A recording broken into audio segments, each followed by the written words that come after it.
Hey guys, welcome to this session by Intellipaat. Now we know how popular containers have become in today's market. Pretty much every big organization has moved on from traditional deployments using VMs to container deployments. So it's high time we also understood how containers work. So keeping that in mind, we have come up with an end-to-end training on Docker. But before we get into that, guys, please make sure that you subscribe and hit the bell icon so that you don't miss any of our future updates. Okay guys, now let's take a quick glance at our agenda. First, we will have an introduction to Docker. Then we will talk about some of the common commands we can use with Docker. After which we will discuss what Docker file is and how we can use it. Then we will discuss what Docker volumes are. After which we will talk about breaking monolithic applications using microservices. Also guys, we know that Docker is used a lot in the DevOps field. So if you're looking for end-to-end training in DevOps, we do provide the same. For any further details, please check out the links given in the description below. Okay, now let's start with the session. Need for containerization. When developers run their code on their system, it would run perfectly, but the same code might not run on the tester's system. Okay, now let's imagine there are developers and there are testers. Now we know the developers are going to develop the code. So after the developers have developed the code according to their own satisfaction, they will send it to the tester so that the tester can go ahead and test that code. So the developer knows that the code works fine on his system. But when the code is sent to the tester tries to do the same thing. He tries to run the same code with the same dependencies, but the code does not work. What can be the issue in this case? So the problem here might lie in the fact that the developer and the tester are using two different environments. They're using two different environments because they have different needs. Now the developer might be working on a different OS and the tester might be working on a different OS. And this may be because the OS they're working on suits their particular needs. So we need to come up with the solution for this problem, because having different environments can lead to issues when the code has to be run. Now we know the developer is using Ubuntu. Let's take an example where the developer needs to write a web server and he is using PHP to do so. Now he would need to have a OS. So he is using Ubuntu as his OS. And second, he needs to use the PHP software. So he's using PHP version 5.7. And third, he's downloading particular libraries of functions that we're going to call dependencies. Now he's done all these three things and he's using them to run his code, and it works perfectly fine on his system. But on the tester's system, the tester has a Windows system and he has only PHP 5.6 and he does not have all the dependencies. But he can download the dependencies and he does so. But even then the code does not run on the tester's system. This can be because when the environments are different, the code behaves differently. So we have to come up with a simple solution to solve this problem. So a simple solution can be that the developer writes his code inside an isolated environment and he gives this isolated environment to the tester so that the tester can also use this isolated environment to run the code.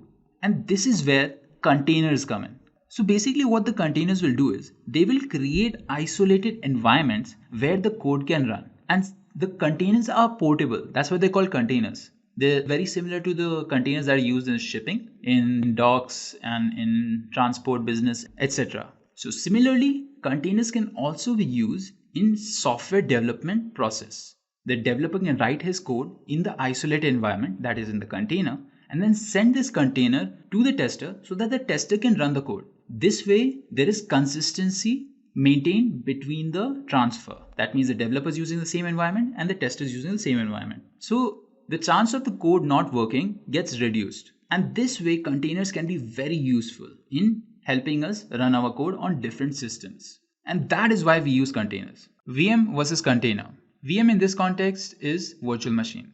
In this video, we'll see the differences between VMs and containers and which one is better suited for our needs. So when we're comparing VMs and containers, we definitely have to set some kind of criteria for comparison, right? We can't just say this one is better, that one is better. We have to set some criteria upon which we will measure each of the tools. So the criteria we'll be using are OS support, boot up time, performance, scaling, efficiency and portability, and finally space allocation. So let's go ahead and check out all of these criteria one by one.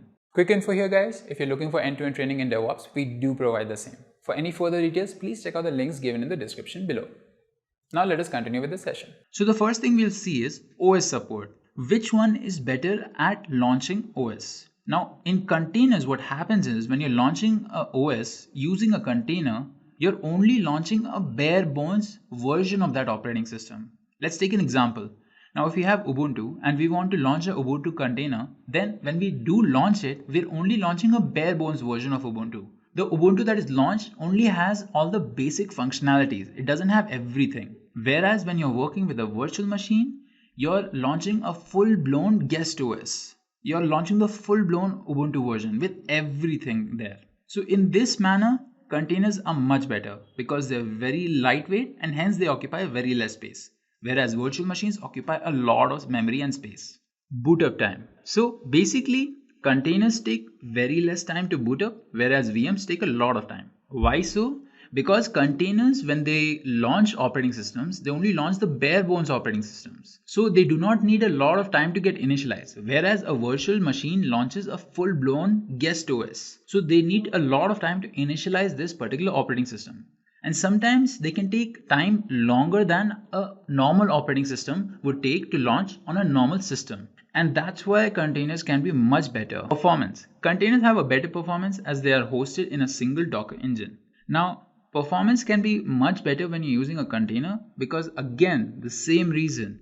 You're using a very lightweight OS. Whereas in VM, you're using a big OS. And especially in cases where you have to launch multiple containers with multiple OSs on them, it becomes much easier to handle all of these multiple operating systems. Whereas if you launch multiple VMs with multiple operating systems, it becomes very unstable and the performance goes down drastically. Scaling. Now, if you're using any of the containerization tools like Docker, then it becomes very easy to scale up your whole operation. So if you have one Ubuntu container and you want to scale up your operation so that you have 10 Ubuntu containers, then you can do that with a matter of one command itself. Whereas with virtual machine, it will take a lot of time to scale up your whole operation and it is very difficult to do so also. You do not know how to manage them.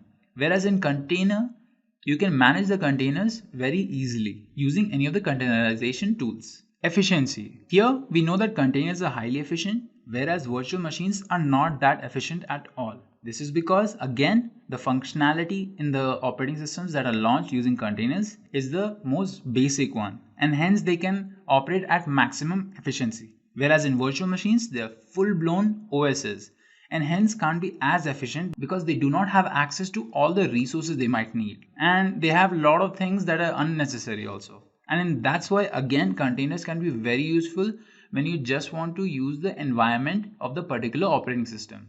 Portability. Now, when you want to exchange your particular container or your VM or your particular environment or your particular operating system, you want to give it to another system, it becomes very easy to do so when you're working with containers because containers are very easily portable.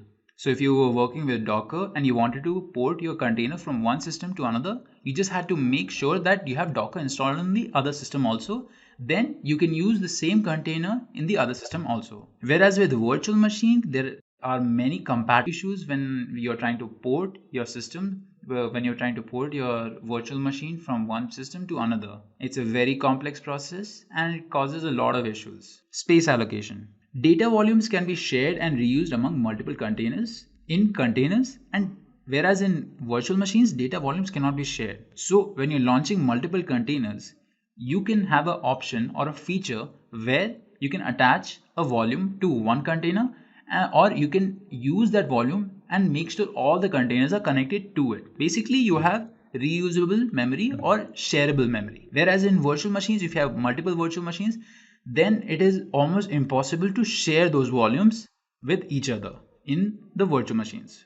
Now, if we saw the architectural difference between virtual machines and containers, in virtual machines, we can see that virtual machines run full-blown guest operating systems with virtual access to the host resources through a hypervisor. Whereas in containers, the container only shares the kernel of the host machine with other containers. It basically runs as a discrete process and does not take any more memory than it actually needs, and hence it is very lightweight. As you can see in the architecture, there is no guest OS in the containers. Only the bins and libraries, only the functions that are required to run the particular operating system. Whereas in virtual machines, you have the operating systems running simultaneously. So if you wanted to launch multiple virtual machines and multiple containers, You can see that when you try to scale up things, it becomes very easy to do so with containers because the guest OS doesn't get replicated. Whereas in virtual machines, you can see the guest OS is being replicated multiple times. If you're using 3 virtual machines, you have 3 guest OS, and this causes a lot of resources to be used. And hence, again, containers can be very useful when you want to work with specific environments but with only their basic functionalities. And this can be very helpful when you're launching applications and things. So let's look at some of the advantages of container again. So containers are not resource hungry. They only take what is needed. They are lightweight and have very good portability, which means they can be easily transported from one system to another. And they're very developer friendly and can be configured through code. So if you're very good at developing code, or if you are good at code itself, then you can easily get acquainted with how to use Docker. Then they are consistent throughout the application lifecycle. They don't change much. So that was it for VM versus containers. We saw why containers can be much better than VMs. Why Docker? Why do we need to use Docker? Now we talked about containerization and why do we need it and how it can be better than virtual machines. So how do we launch these containers? We need to launch these containers, right? So to launch these containers, we have multiple applications out there. Things like Rect, LXD, OpenVZ, Mesos, and Docker. And out of all of these container softwares out there, Docker is the one that is most popular, is the one that is being used the most. So it has the best community support also. So if you wanted to ever use a containerization tool, Docker would be the best choice. So if you wanted to create containers, Docker would be the best containerization tool to go forward with it. So that was it for why do we need to use Docker and not other containerization tools. Introduction to Docker. Docker is a platform as a service product that uses OS level virtualization to deliver software in packages called containers. So what is basically being said here is that Docker provides us the ability to create containers inside of which we can launch OS level virtualization. Basically, we can launch our OS on these containers, and Docker provides us the ability to do so. These containers are isolated from one another and are bundled in their own software, and they can communicate with each other through well-defined channels. So basically, whenever you create a container and whenever you launch an OS on that container, you're creating an isolated environment on that container with the specifications of the operating system that you're launching on it. And all the containers that are launched are always isolated unless specified so. If you want to establish a communications channel between these containers, you can do so with well-defined communication channels. And we will learn about them in the later modules. Docker provides tooling and a platform to manage lifecycle of your containers. Now we know that Docker can help us create these containers, but Docker can also help us to manage and monitor these containers also. So there is a 3-step process in how we can deploy an application using our Docker container. So first, we would develop our application and its supporting components inside of containers. Then we will use these containers for distributing and testing our application. And finally, when we are ready to do so, we can deploy our application inside of a production environment. Now, in the first and second steps, we would be using other environments like testing and developing environments. But when we are ready, when we want to deploy application, we can use Docker to help us with deploying our application in production environment as a container or as an orchestrated service. Now, as an orchestrated service means that when you want to launch your application, you would obviously be not launching your application in a single container. You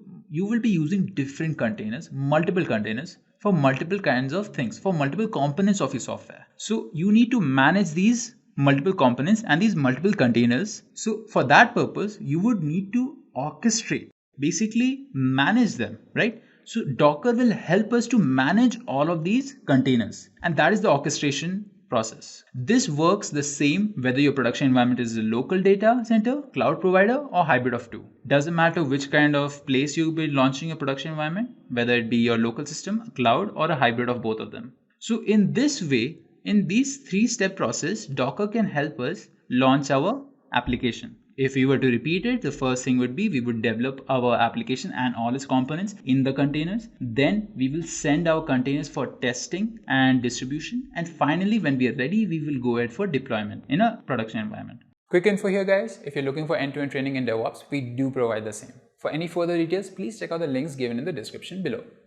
Now let us continue with the session. Installing Docker. Now you can install Docker on multiple different operating systems like Windows, Mac OS and Ubuntu. Let's see all of them. In Windows, all you have to do is go to this particular link, that is hub.docker.com editions community docker ce desktop Windows. This will give you the desktop version of Docker for Windows. And similarly, all you have to do is visit this link for Mac OS also. Just go to hub.docker.com editions community docker ce desktop and Mac.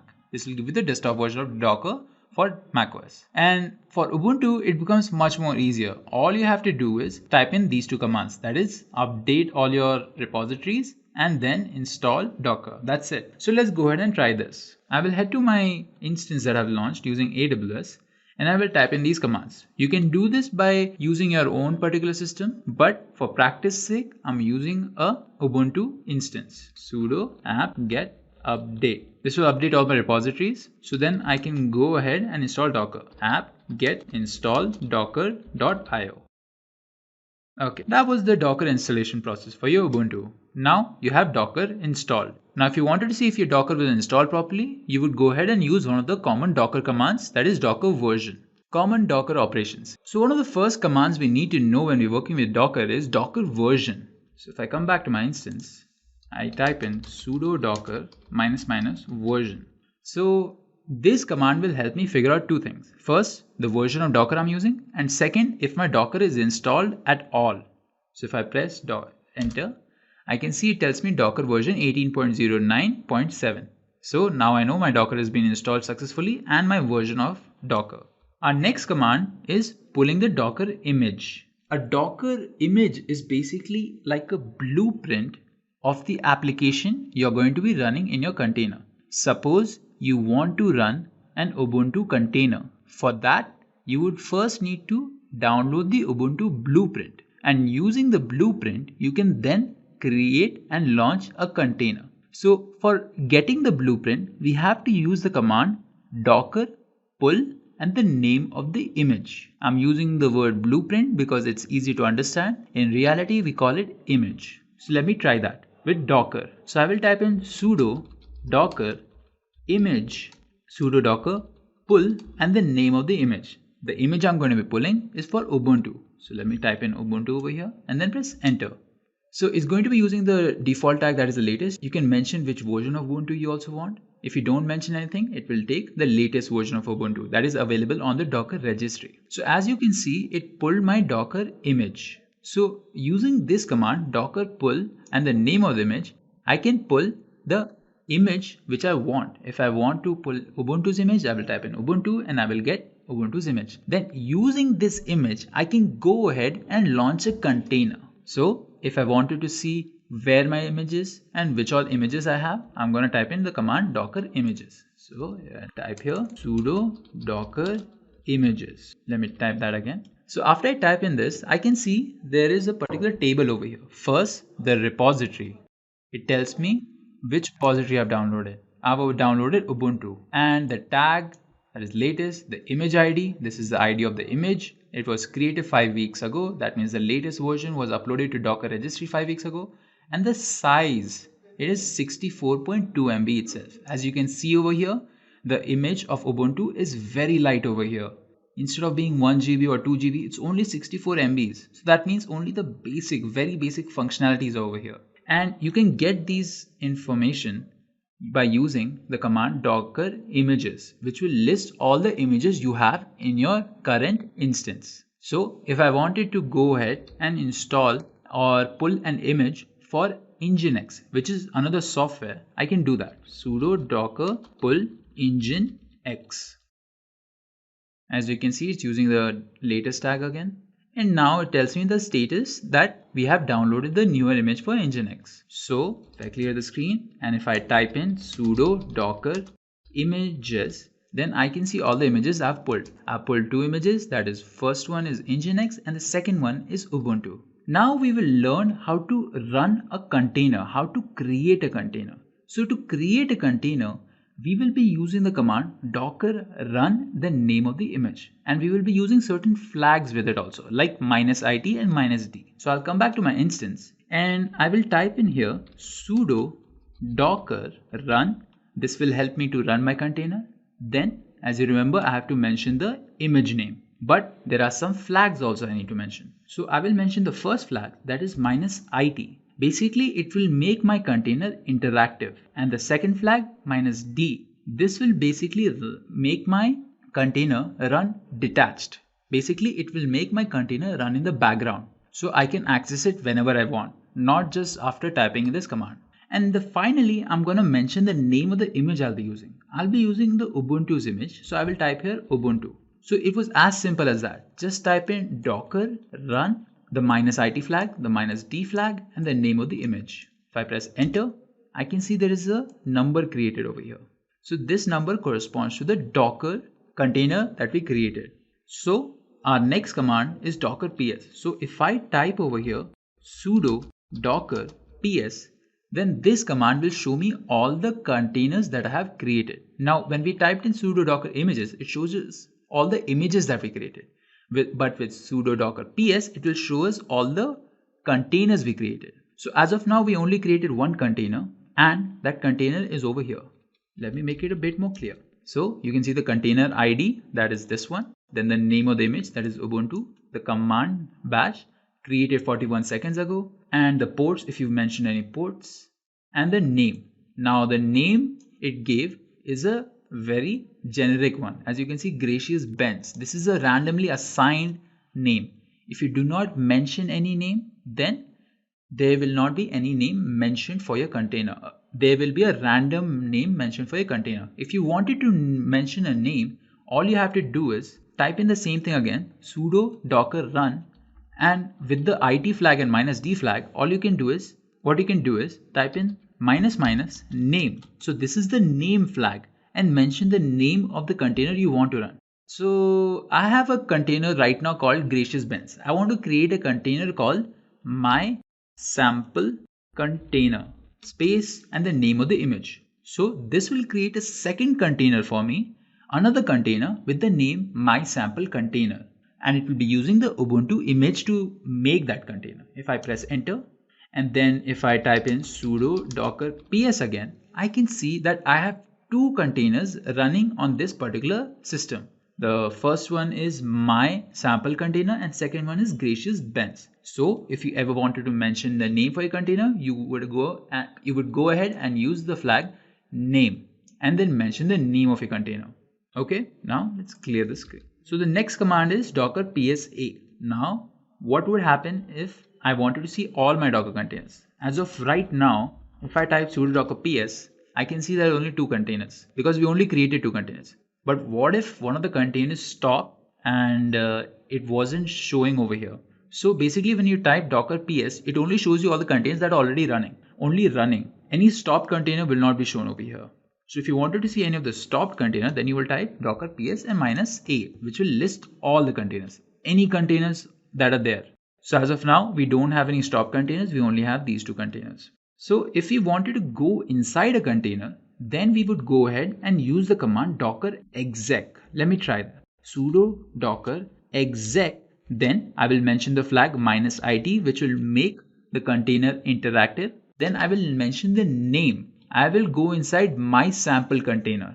So I will put the name over here and then I will write bash to give it a terminal. So I can go inside any of my containers that I've created. And since they're Ubuntu based, they will have all the things that a basic Ubuntu operating system has. So if I press enter, you can see from Ubuntu at IP address this, my terminal has changed to root at this particular ID, which is the same ID as my containers ID. My sample containers ID is CB3 and it changed me to root at CB3. So which means I'm inside my container right now. So if I type ls, I can see everything there is to do with Ubuntu. And if I wanted to exit this container, all I have to do is write exit and I'm out of my container. So if you ever wanted to make any changes inside of a container, you can go inside of a container using the docker exec command and make those changes and then exit. Let's clear the screen and let's type in sudo docker ps again. Now what happens if I want to stop my container? So if I want to stop my container, I would go ahead and use the command docker stop and the name or ID. This time I will use ID and I'll press enter. Quick info here guys, if you're looking for end-to-end training in DevOps, we do provide the same. For any further details, please check out the links given in the description below. Now let us continue with the session. So if I type in sudo docker ps again, I can see that there is only one container now. There is only one container. Where is the other one? We cannot find it. That is because we stopped it. And whenever we use the command sudo docker ps, it only shows us all the running containers. So if I type in sudo docker ps -a, now I can see all the containers that were created over here and that weren't removed but were stopped. So as I can see, for my sample container which I stopped, exited 23 seconds ago. So this is how you would view your stopped containers. If you wanted to kill a container, so sudo docker ps, all you have to do is type in sudo docker kill and the name of the container or the ID. So I will copy the ID and I will press enter. And if I press in sudo docker ps -a, screen sudo docker ps -a, I can see that this particular container has also exited, but this wasn't stopped, it was killed. So any information inside this would have been lost. Then next is remove the container, that command to remove a container. Now we have two containers here, but we haven't removed these. They're still there in the managing system. So I will type in the command sudo docker rm and I will mention gracious Benz because that is the container I want to remove.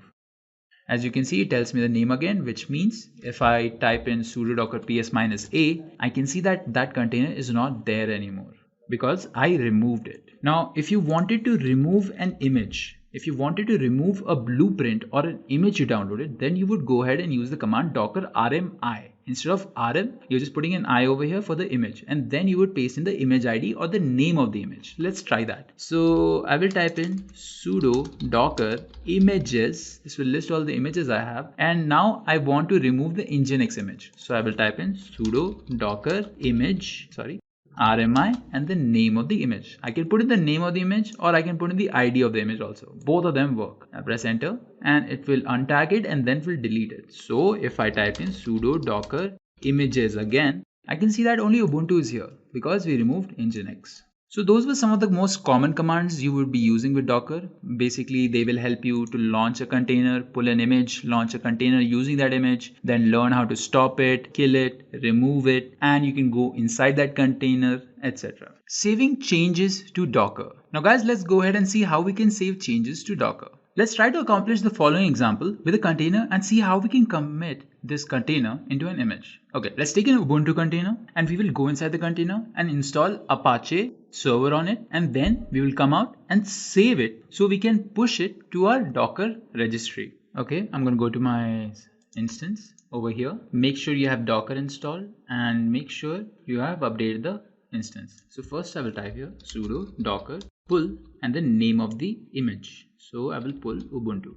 Okay, so if I type here docker sudo docker images, I can see I have Ubuntu as an image over here. Okay, let me clear the screen. And now what we have to do is we have to run a particular command. Let's first see our steps. So our steps will be first to pull the Docker container, then second to run the container, then third access the container, and fourth install Apache 2 on this container, and last exit the container and save it. So first we had to pull it, we pulled Ubuntu image, and second now we will have to run a container with the image Ubuntu. So let me come back here. I will use the command sudo docker run -it -d.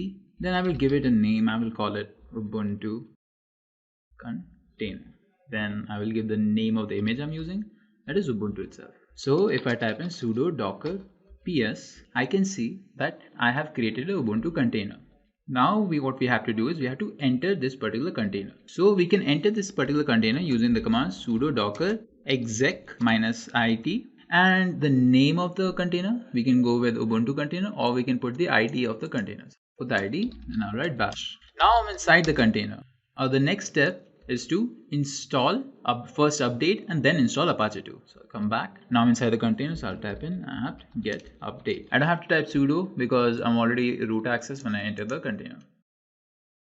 Okay, now my next step will be to install Apache 2. So I will use the command apt get install Apache 2. This will install Apache 2 for me. It will ask me for a yes or no. I'll say yes. Okay, now we have installed Apache.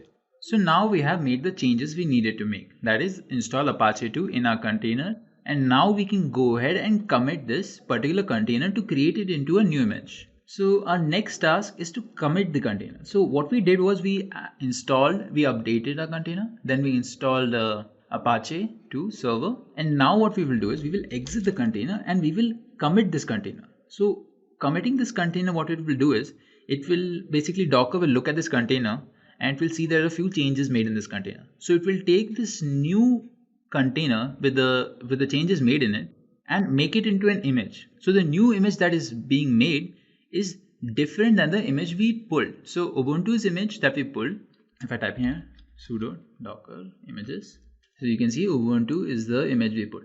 So the new image we make will be the image which is Ubuntu, but it also has Apache 2 installed in it. So it's a custom image. It's customized according to our needs. So I'll come back. In our step, what we have to do is we have to write docker commit container id username / container name. So I'll come here, I'll type in, let me just get the name, sudo docker ps. This will give me the name of the container I need to change to commit to image. So I will type in here sudo docker commit, then the name. I'll copy it since it's much easier. Then I will give the name, the new name of the image. So make sure that you give the username that you have for your Docker Hub. So I will write here RATR45 because this is my username and / the actual name, custom image. So this is an actual name, whereas this is the username I'm putting. Why I'm following this particular pattern over here by writing username / and then the image name? Because when you upload any image to your particular Docker registry, there is a Docker Hub, you need to follow this nomenclature. Otherwise, Docker will not be able to push this particular new image that you have created onto Docker Hub. So I'll press enter.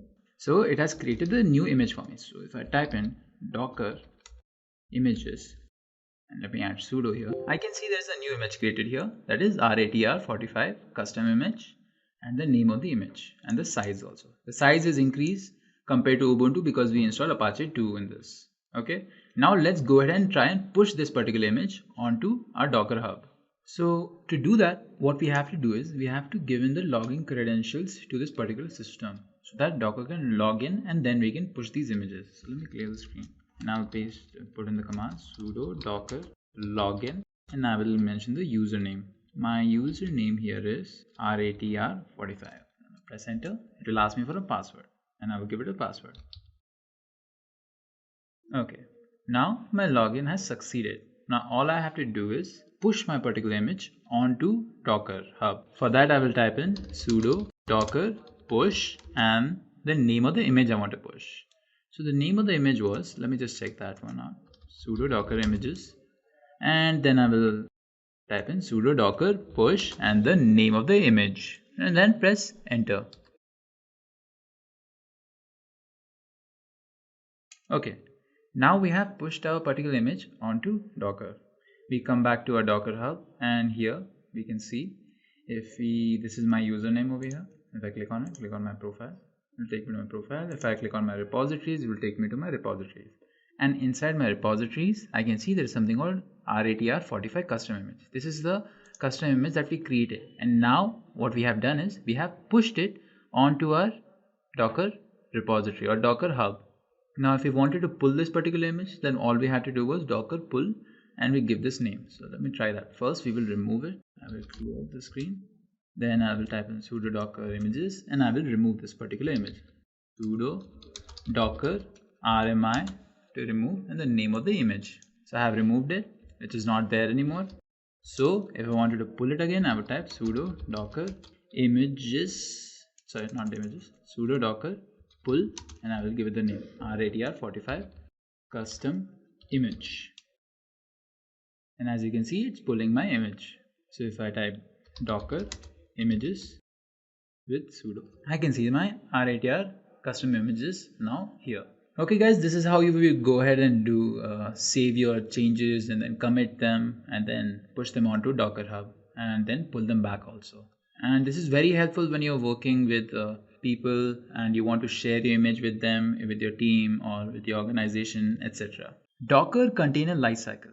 Guys, now let's go ahead and look at the life of a container, from how it's created to how it ends. So first, what you're going to be doing is you're going to be creating, or you'll be pulling an image from Docker Hub or the Docker registry based on your requirements. If it's a custom image, you're going to be pulling it from your user account. If it's a very popular image, you'll be pulling it from the Docker registry. And after you've obtained the image, you'll use this image to create the container. And after the container has been created, it will start running. And after it served its purpose, of doing whatever task it was assigned to do, the container will be stopped. Or if it's set on maintenance, then it will be stopped. And if it's completely served its purpose and it's no longer useful, then the container will be deleted. But if there are some changes made in the container, some new changes, and you commit it and you create a new image out of it, then you can go ahead and push that image onto Docker Hub. So this is how a Docker container's lifecycle works. First, an image is pulled, it's created in a container, then it's stopped or deleted, or if it's created into a custom image, it's pushed back onto the Docker Hub. So that was it for the video. In the next video, we'll learn about the different components of Docker ecosystem. Components of Docker ecosystem. Okay guys, now let's go ahead and look at the different components there are for Docker.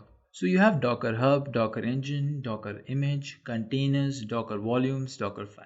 Docker Hub is your place where you store all your images and you distribute all of your images from. Then you have Docker Engine, which is responsible for running all the processes related to Docker. When you install Docker and you run Docker, you're using Docker Engine.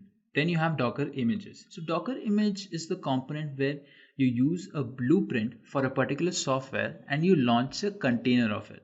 And that's where we come to containers. Containers are basically isolated environments where we launch software, run our code, and etc. And these containers can be very helpful when we're deploying an application. Then Docker Volumes. Now Docker Volumes are basically the storage service that Docker provides us.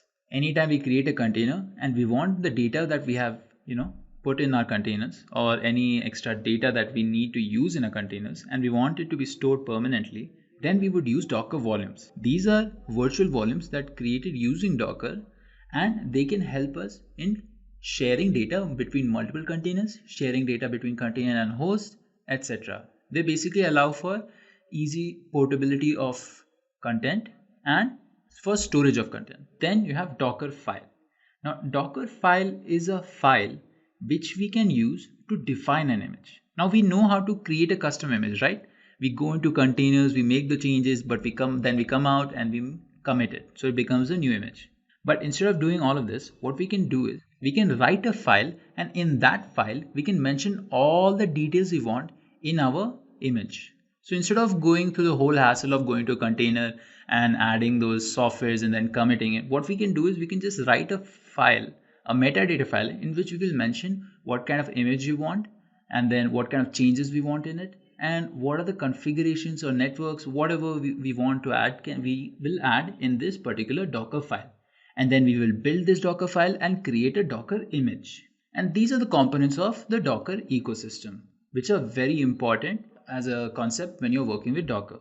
So that was it for the video. In the next video, we'll learn about the Docker Registries. Docker Registry stores Docker images. Any image you create or any image you pull will be stored in a Docker registry. Docker Hub is a public registry that anyone can use, and Docker is configured to look for images on Docker Hub by default. So if you have any image that you want to look for, then Docker will look into Docker Hub first for any of the image that you need. You can even run your own private registry if you use Docker Data Center DDC. It includes Docker Trust Registry. So you can run your own private registry if you do not want anyone else to view your particular images, or if you want a dedicated registry for storing all of your images. When you use the Docker pull or Docker run commands, the required images are pulled from your configured registry. When you use the Docker push command, your image is pushed to your configured registry. So basically, anytime you use the pull command, your required image will be pulled from the Docker registry, and anytime you push, you will be pushing it to your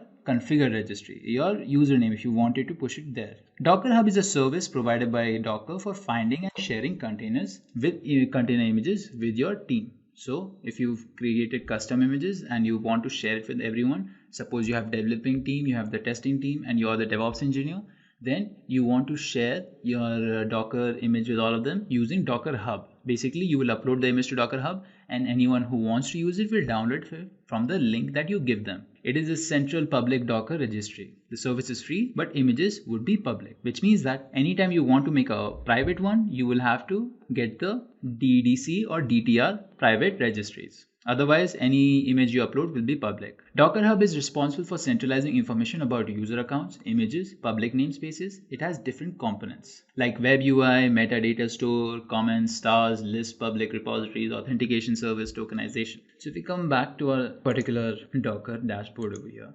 So I'm logged in right now and I can see there are many things I can do. I can explore. I can go ahead and explore whatever image I want in whatever type of Docker, in Docker Enterprise or Docker Community. If I want to explore things in Docker Community, I can do it over here. Just type in whatever image I want and check for plugins, whichever plugins I want. If I want to check my own repository, I will click on repositories and it will show me all the images I have stored on this particular repository. Then in organization, if I want to create an organization and create a hierarchy for uploading and downloading all the images, then I can do that over here. And any settings related things can be done by clicking on your profile or content or account settings. And if you're using a private registry or something else that requires billing, you can click on billing and you can go ahead and check your billing. So this is what we did. We navigated, we signed. Okay, so if you want to create a Docker Hub account, what you have to do is you have to go to hub.docker.com, sign up on the website, agree to the terms, conditions, click on sign up, check your email, verify it, and finally log in. It's a very simple process and you can create it in at least 1 or 2 minutes. It should not take more than that. Okay. Pushing a container on Docker Hub. Now we've seen this in one of the previous videos, how we did it. Let's try it again. So I'll come back to my instance and I have Ubuntu, right? Let me try creating another image on it. I will type here sudo docker run -it -d. I will give this a name. I will call it practice Ubuntu and I will use the image Ubuntu sudo docker ps. This will show me all the containers that are running. And the container I want is this one, practice Ubuntu. So I will go inside this. So I will use the command sudo docker exec -it, the name of the container, and bash. I can use the ID also, but I can use the name also. Now I'm inside my container. So I will go ahead and type in the command apt get update and apt get install Apache 2. This will install Apache 2 server onto my container. Okay, I have installed it. Now I will exit out of the container, type in sudo docker ps and I will see I have made the change in my container. So I will go ahead and commit this. So I will use the command sudo docker commit and I will give the name practice. Let me just paste it, practice Ubuntu, and I will give the name of the image I want to create. This time I will again use, first of all I will use the username again. This is the username that I want to upload it to. So if I come back, I can see there's a username, there's the same username.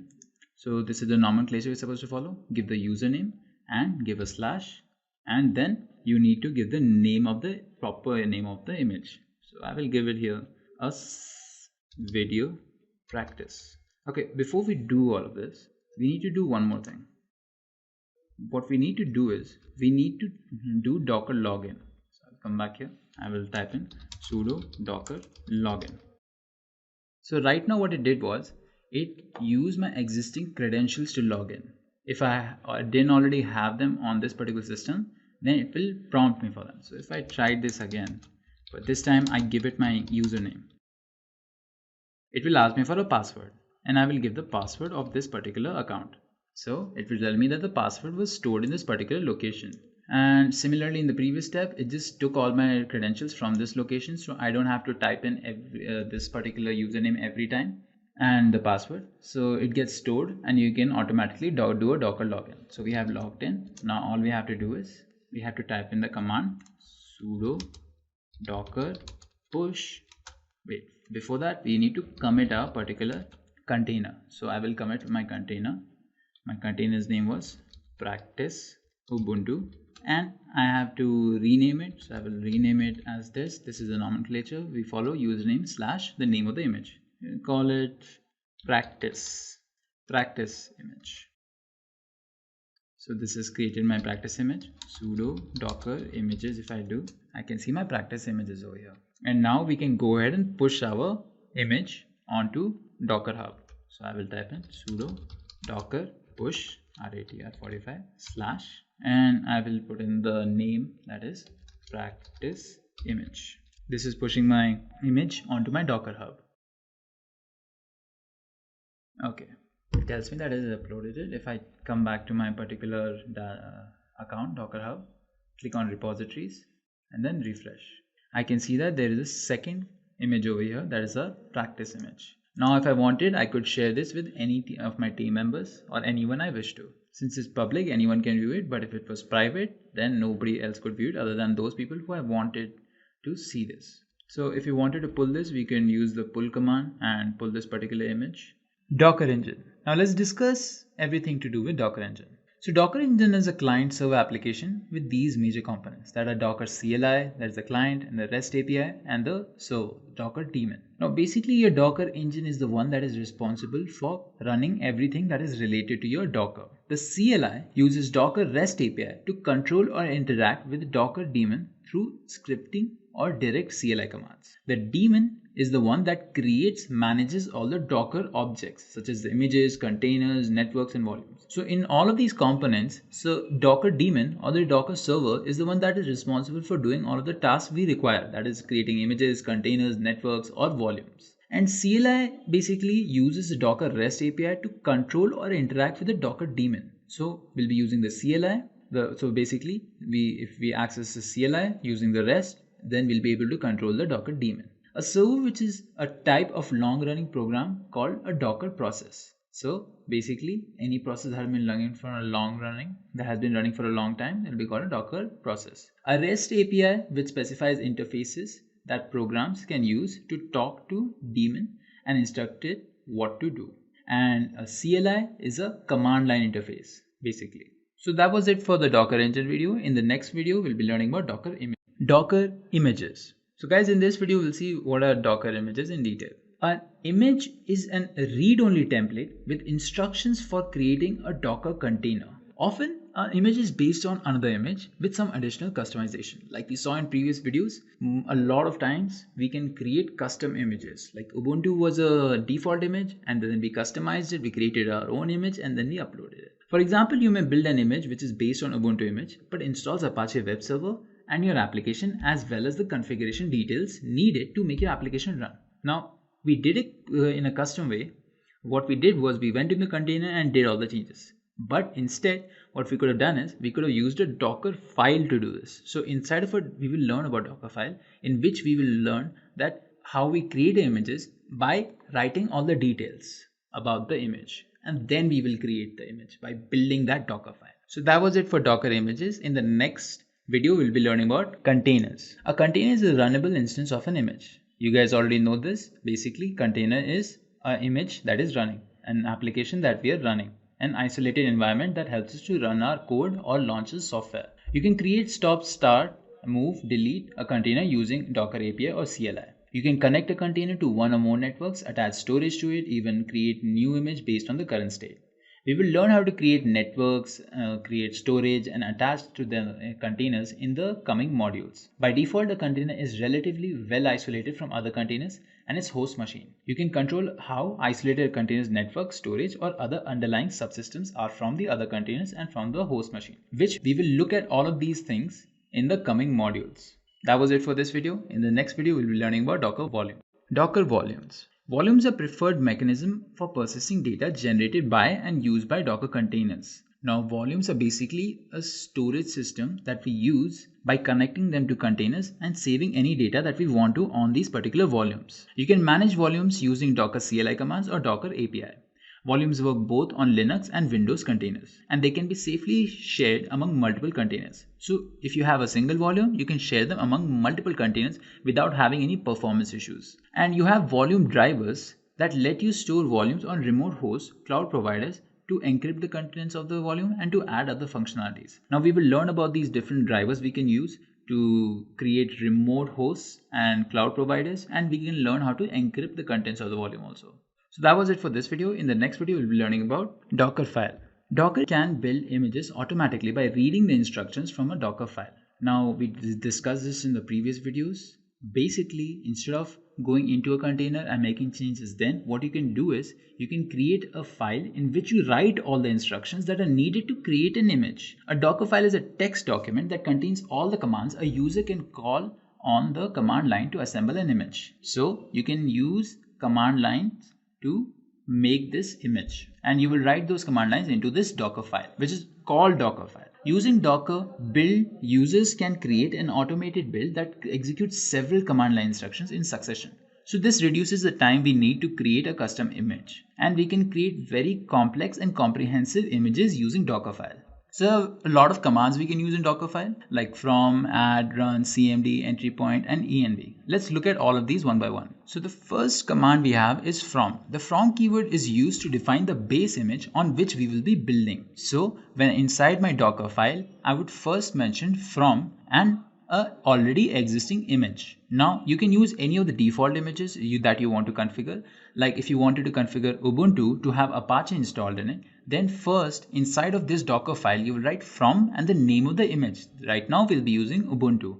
You could do this for anyone. Even you can go ahead and configure even your custom images. So you have a custom image which already has Apache in it, but you want to build a new image out of that, then you can mention from whatever placeholder name of the image is. So that's why you use from. From is basically getting another image. Then we have the keyword add, which is another command which is used to add files to the container being built. So the syntax is add source and the destination in the container. So from here in the example, you can see we'll be using from Ubuntu add dot. Basically dot is the source and destination in the container will be /var and /ww/html. So everything will be copied from the current directory. When you mention dot as the source, in whichever directory you're creating the Docker file, all the files from there will be taken and pasted into this particular location, that is the destination in the container. Suppose you have some kind of scripts inside your directory where you're creating a Docker file and you want those particular scripts to be pasted onto your container. So first you will mention the name of the scripts. Here we want everything to be copied from the directory. So that's why we mentioned dot.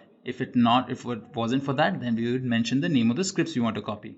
And then the destination in the container. And then you would mention what is the destination inside of the container you want all of those images to be when your image gets created. Then we have the keyword run, a command which is used to add layers to the base image by installing components. Each run statement adds a new layer to the Docker image. Now in the example you can see from Ubuntu basically gets the Ubuntu image. Then you use the command run. You use run and then you add a Linux command here, that is apt get update, and Ubuntu Linux command. Basically when I write this command here, run apt get update, whenever this image gets created, it will be created with these particular commands already being run in it. So after I've put in from Ubuntu, run apt get update and run apt get -y install Apache 2, and I've built an image using these commands, then my new image will be updated already and it will already have Apache 2, because when the image gets created, it will go through all of these particular command lines first. It will read them, it will execute them, and after it's done executing them, it will take that resulting container and create an image out of it. Then we have the cmd keyword, which is used to run commands on the start of the container. These commands run only when there is no argument specified while running the container. So if I wanted to run Apache CTL, then I would use the command cmd Apache CTL -d foreground. Then entry point, which is used strictly to run commands the moment the container initializes. The difference between cmd and entry point is that basically entry point will run irrespective of the fact whether the argument is specified or not. So if there is no argument specified, even then this particular command will run. Then you have env. The env keyword is used to define the environment variables in the container runtime. So if you want to define an environment variable inside of your new image, so suppose I've created this image, this custom Ubuntu image, I open it up and I want to make sure that I have a variable that is true for anything in that particular container. So I will mention that as an environment keyword. So here you can see in the example you have env, name, then Devops and Intellipaat, which means that my name will become the environment variable and Devops Intellipaat will be the value of that particular environment variable. Now let's go ahead and try all of this out. So I'll come back to my instance, clear the screen, and I'll create a directory. I will call this directory mkdir practice, and then I will head into this particular directory. So now I'm inside this directory, and here I will go ahead and create a particular, let me sudo nano particular file that we're going to call Docker file. And inside of this Docker file, we're going to be mentioning everything that we need to create a custom image. So let me type it from Ubuntu. This will basically take the Ubuntu image as a base image. Then I will type run apt get update. This will update my new custom image.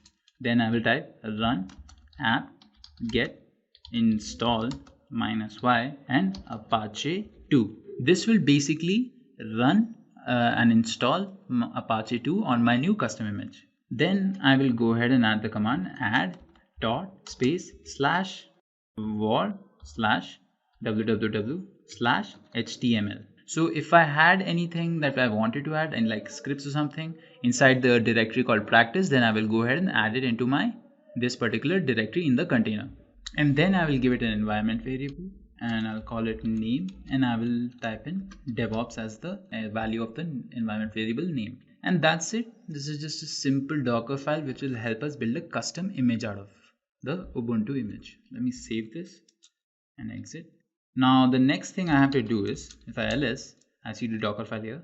The next thing I have to do is I have to build this particular file into an image. Now all we have to do is use the command docker build, and then I will give the tag. I will call it, let me call this new image and dot.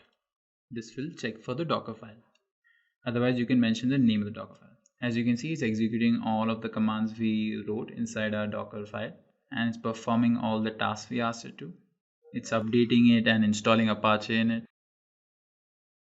Okay, now we have a Docker image. So if I type here sudo docker images, we can see a new image here called new image. And this is also 188 MB because we installed Apache 2 in it. So this is how you would create a new image from scratch without pulling the image of the original image like Ubuntu, without pulling Ubuntu, and without creating the container and going inside it and installing it manually. All you can do is just write this Docker file inside your directory and mention all the various commands and keywords that you need to use to create your new image. Guys, now let's go ahead and talk about the architecture of Docker. Docker uses a client-server architecture. As you can see here in the diagram, you have your client, you have your Docker host and registry. So any commands we want to give, we will give using the client, that is from our side, and those commands will be listened to by the Docker daemon. And once the Docker daemon listens to all of these commands, it performs all the heavy duty tasks of actually processing these commands. That is either building, running, or distributing any of your Docker containers. The Docker client and daemon can run on the same system, or you can connect a Docker client to a remote Docker daemon. The Docker client and Docker daemon communicate using a REST API over Unix sockets and a network interface. So basically, if you wanted to use your Docker from somewhere else, maybe you've installed your Docker daemon in another remote server and you still want to access it from your system. So you would use your Docker client, but instead of directly talking to it, it will use a REST API to talk to the Docker daemon, and you can then seamlessly perform all the commands you want to. Docker daemon listens for Docker API requests and manages Docker objects such as images, containers, networks, and volumes. A daemon can also communicate with other daemons to manage Docker services. So if you're using Docker services, then you can be assured that a daemon will be able to talk to another daemon. Docker client is primary way that many Docker users interact with Docker. When you use commands such as docker run, the client sends these commands to Docker, which carries them out. Docker command uses Docker API, and the client can communicate with more than one daemon. Quick info here, guys. If you're looking for end-to-end training in DevOps, we do provide the same. For any further details, please check out the links given in the description below. Alright guys, this brings us to the end of the video. If you have any queries, please leave them in the comments below and we will get back to you at the earliest. Thank you for watching.